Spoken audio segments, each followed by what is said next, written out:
Hey guys, this is Matt and Daddy Duck 365. Just give you a little food for thought for today. Um, you know, we're always wondering where the ducks are, what happened. I mean, this year, as everybody knows, I've talked about it before on previous videos. We just had a really warm year. It's finally getting cold here in late February in South Carolina. But where are the ducks at? What happened? We all know that weather does influence ducks' migrations. I mean, we all know that they're photoperiod ducks. I'm sorry, photoperiod migrators, and we all know that they move with food and water. Well, I've been taking a look at a lot of things and trying to figure out myself, talking to others, you know, trying to find out, really just what happened with the duck situation. In this year, I believe there was a report, it was going to be like 38.9 million ducks that was supposed to migrate south this year, and we never saw them down here. It never got cold enough for them to bring anything. And I think there's some other issues. I really do believe that although weather is a contributing factor, I think there's some other issues there, such as availability of food in the wintering states in the South. One of the things that was brought to my attention, and I've known this for years, and I'm quite sure you have too, is the practice of flooding unharvested cornfields. For years, this has been going on, and I believe it was in 1998, 1999, the Migratory Bird Treaty, was changed. The wording was changed a little bit in the baiting laws, which allowed to plant corn and plant corn and then flood it, which to a lot of people, and even including myself, I feel like it's legalized baiting. Granted, we're not pouring buckets of corn out, but I still believe that it's a form of legalized baiting. The refuges have been doing it for years, and then have been supplementing it with a dumping of corn, truckloads of corn. It's been throughout in the past history, and there's a growing concern up and down the Atlantic Flyway, the Mississippi Flyway, the Central Flyway, that by having all these cornfields or corn ponds, that it's affecting the duck migration. We know that it's short stopping birds. We've known that for years. And corn is a very powerful. It's a very powerful food source for waterfowl, ducks and geese alike. I mean, they are drawn to it, and they'll hit it faster than they'll hit anything else. So we know that these cornfields, these unharvested flooded cornfields, are short stopping the migration. We know that the ducks migrate, from the north in Canada. They migrate south, they migrate east, they migrate west, and then back up north, west to east, east to west. And if you look at all the migration routes, you can actually see that. I mean, we get a lot of our ducks, especially our mallards, Atlantic Flyway mallards. Most of them come out of the Great Lakes, and then some of them head this way. They come down the mountains and cross over from Tennessee and right here into South Carolina. And then there's others that leave the Great Lakes and head west and then follow the Mississippi River Valley and then over into the Central Flyway. We know this is happening. And we also know that these large expanses of cornfields, these flooded cornfields, are short stopping. And the birds aren't hitting their traditional migratory routes. I firmly believe that this is wrong, that we should not be allowed to do this. I got no problem whatsoever if the refuges plant corn. They can even flood it if they like. These refuges, these federal refuges are, in my opinion, are small compared to the thousands of acres of private property that's where this is occurring at. And I do believe it should be stopped. Now I'll have people who will argue that point with me, and rightly so. Who am I to tell someone, a landowner, that he can't plant corn and flood those fields when the law says that he can? I'm not saying that you should stop. I'm saying that the law should be changed. Um, I have no problem with flooding a harvested field. In all actuality, that's, if you think about it, what they did the study, I believe it was the daily usage of ducks came out to be, what was it, 1 acre of unharvested flooded corn will sustain a little over 2,000 ducks, whereas the same acre of harvested corn per acre would only sustain 200 ducks per day. So you have 2,000 ducks on an acre per day versus 200 ducks. Well, those ducks are going to eat it out, and then they're going to fly somewhere else. They're going to go somewhere else. And I really do believe this should be stopped. But here's my food for thought for you today. We know that this has been going on for a long time. I mean, we can go back to the 1998, and we can actually go back to 1986, and then we could go even further back than that, on these flooded fields, flooded cornfields, or these fields with the refuges, and we can go back many years.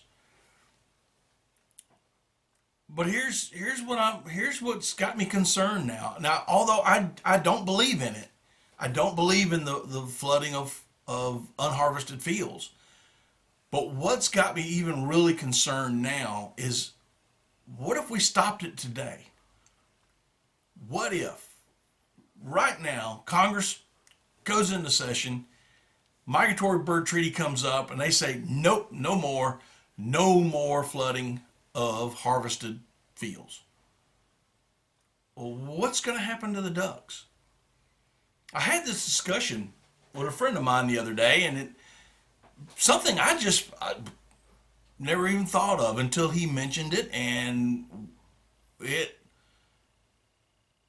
blew my mind, so to speak. We've had generations and generations and generations of ducks that have left the north, left Canada, and have flown into these cornfields, and all they've ever known, all they've ever eaten is corn. That's it. When they fly south, they have imprinted on these fields, and all they eat is corn. They don't go anywhere else.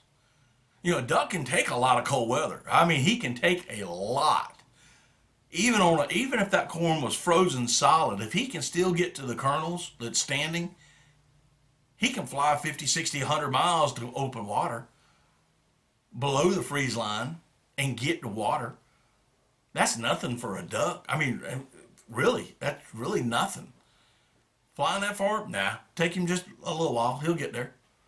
And he'll fly back the next morning and feed in in the cornfields. So what if we stop it?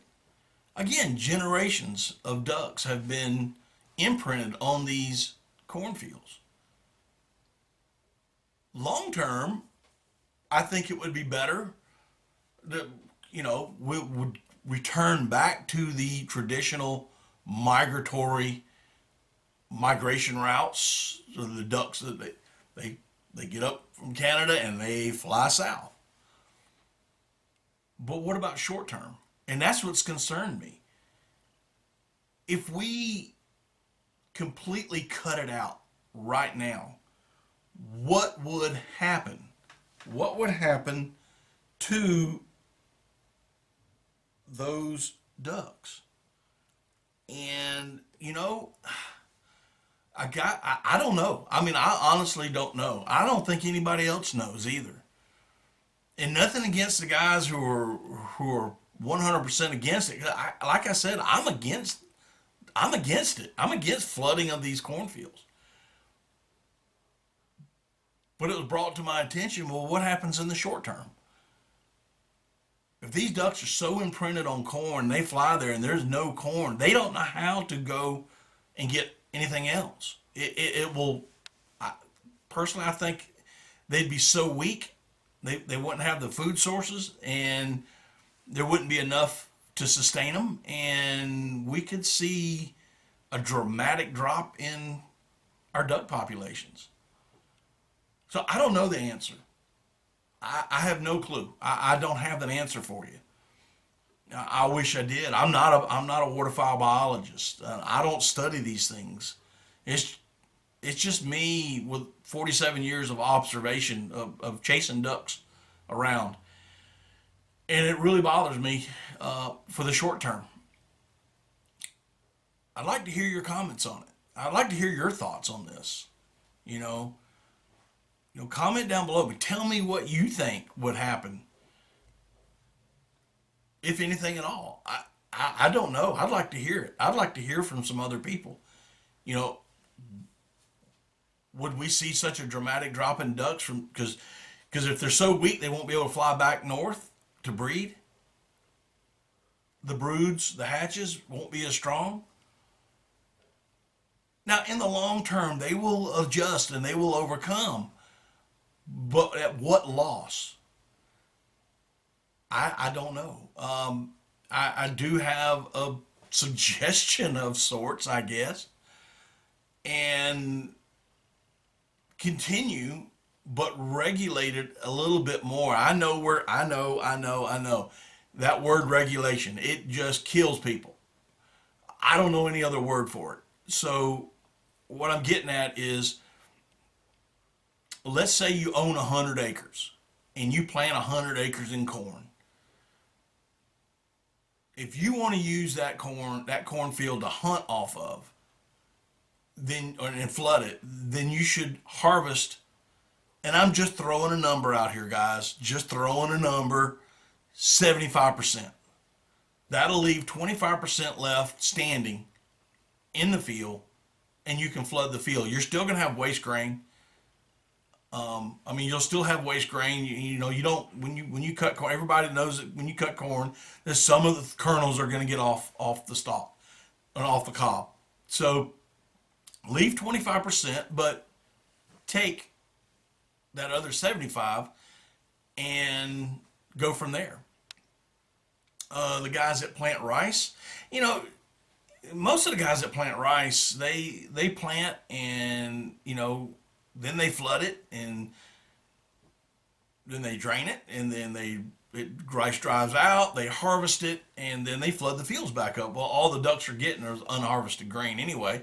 They may get some of the grain that hit the ground and then regerminated and came back up. That happens. That happens all the time. You know, so I can understand that. A little bit more moist soil application might be in order. Some more native type millets like springle top and or barnyard grass, however you want to call that. Smart weed, that kind of thing. But I really, that's my suggestion. I don't know how else to. I don't know how else to. I guess what I'm saying is if we stop it right now, in the short term, it's going to hurt the ducks. And in order not to hurt the ducks, we almost have to wean them off of these large cornfields. Anyway, that's food for thought for today. I'm Matt, and this is Daddy Duck 365. If you like this kind of videos, please hit that like button. Please comment below. Tell me your thoughts on what we just talked about today. If you're not already a subscriber, hit that subscribe button, hit that notification bell so you can get future videos. I'm trying to put one out once a week. And right now we're talking about conservation, and we're talking about where are the ducks. And today is just food for thought. Anyway, I'm Matt. Y'all have a good one, and we'll see y'all next time.